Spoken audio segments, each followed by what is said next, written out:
go to Jesus. Listen to Jesus, because if you listen to Jesus, it is Islam.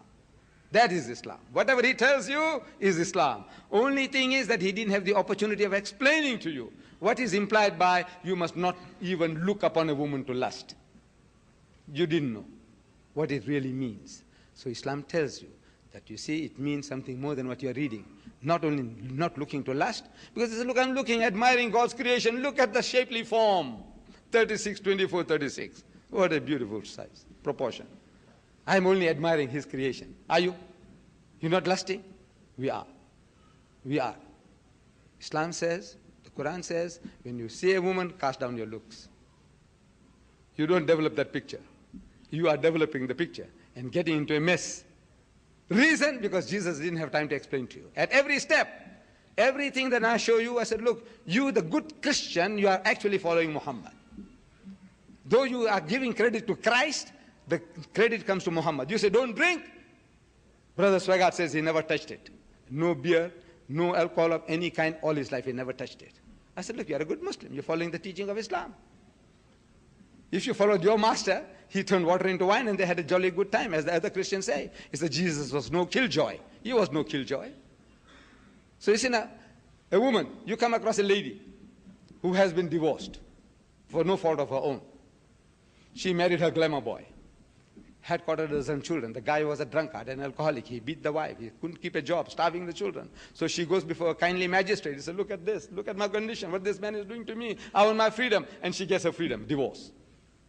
You come across that lady, unfortunate person, with the liability of 3 children. You know she's beautiful, still beautiful. She's intelligent. She's been through the mill. She'll make a good wife. Would you not marry her? Are you going to hold it out against her because she made a mistake? Any sensible man says, no, marry her. Give her protection in marriage. I said, when you do that, you're following Muhammad, not Christ. You are a hypocrite if you said you're following Christ. Because Christ said, whosoever marries her that is divorced, committed adultery. That means your children will be illegitimate. And they'll be illegitimate for, according to the Bible, 10th generation. The Bible says in the book of Deuteronomy that the bastard shall not enter the congregation of the Lord even until the 10th generation. Don't get shocked. This is the King James Version. They say bastard. I didn't say that. It's in the Bible. The bastard shall not enter. That means once you're a bastard, your 10 generations are bastards. That's what the Bible says. So would you like to do that? No. But if you marry that woman and you're going to beget any more children, they're all bastards. And for 10 generations, they'll be bastards.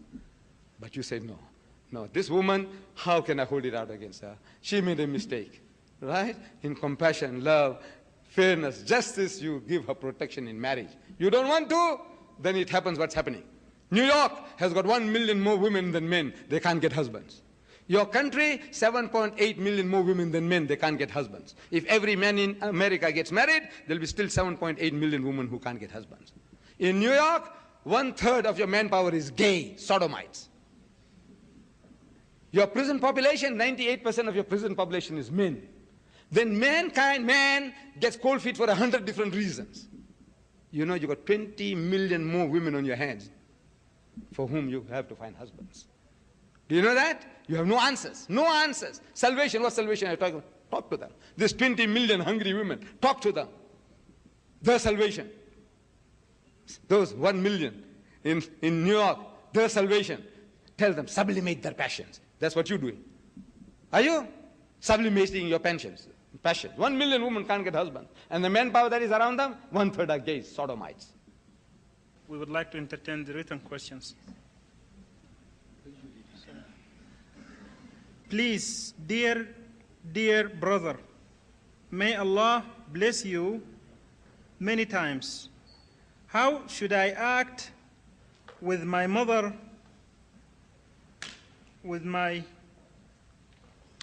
mother? You is a follower of Jimmy Stewart. I thought she might have meant she is a follower of Jimmy Stewart. Jimmy Stagger. Swagger. Your answer is in the Holy Quran, Surah Maryam. You know, we are talking about Surah Maryam, chapter 19 in the Holy Quran. I think it's about verse number 53 or so. Allah tells us about the story of Abraham, Hazrat Ibrahim alayhi salam. So, وَاذْكُرْ فِي الْكِتَابِ إِبْرَاهِيمَ إِنَّهُ كَانَ صِدِّيقًا نَبِيًّا. Says, and relate in the book, the Quran, the story of Abraham. He was a man of truth, a prophet. إِذْ قَالَ لِأَبِيهِ, and behold, he said to his father, يَا أَبَتِي, O my father, لِمَا تَعْبُدُ مَا لَا يَسْمَعُ وَلَا يُبْصِرُ وَلَا يُغْنِي عَنْكَ شَيْئًا. And on and on. You see how Abraham reasons with his father. Surah Maryam, chapter 19, I think it's verse 53 onwards. You read that and you read the commentary in Abdullah Yusuf Ali's translations. He is talking about a dutiful son that Ibrahim alayhi salam was to his father. How he reasons and he loves and how, what he does to try to bring father to this light, the light of truth.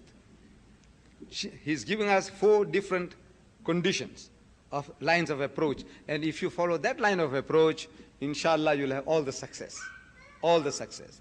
The other thing is, you get these Jimmy Swaggart's books on alcohol, you get it on incest, you get it on pornography, you get it on gambling. And you read that and you say, now look, all this what he's trying to teach is Quranic. He's not going far enough. That's the only problem is, he's not going far enough. And the reason is obvious, because the people, he can't take them with him. The bulk of them, they can't let go. They can't let go of the things that they are messed in. So he said, now look, show it to her. And said, look, everything that this brother Swaggart is talking about is, in his condemnation of evil, he is speaking as a Muslim. He has delivered a talk, beautiful talk on hell is no joke. Hell is no joke. I heard him and I could see the audience reaction, people tearing. Beautiful. Open the Quran. He said, now look, whatever he's talking, actually as if he has been copying it from the Quran. Open up the subject, hell in the index, 41 different references. Hell.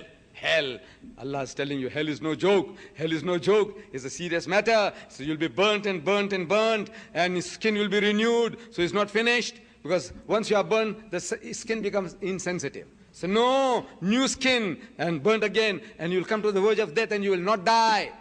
You listen to Swaggart on his video and you see, man, he's as if he's copying from the Quran. Unfortunately, we have lost touch with our book. Show to this mother of yours the birth of Jesus in the Quran. Show to her the index, everything that the Quran teaches, and maybe, if Allah wills, she can be inspired, moved to become a Muslim.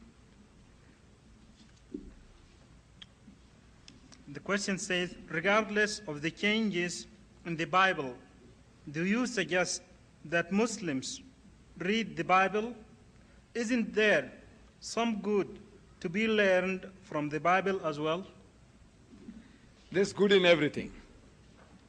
You see, the Bible you don't read for the sake of reading.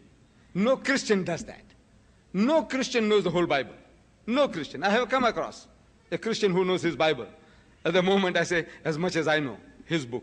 I haven't come across one yet who knows his Bible better than I know.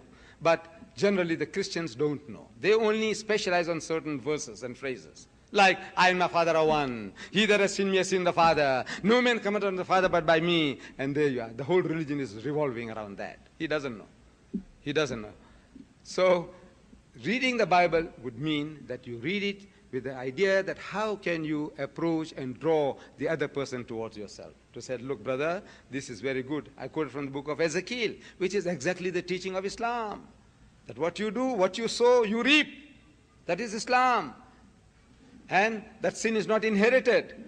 We see there in the case of Moses, you read there, Moses, when the children of Israel had sinned, they had worshipped the golden calf. So God says, destroy them, kill them, wipe them out.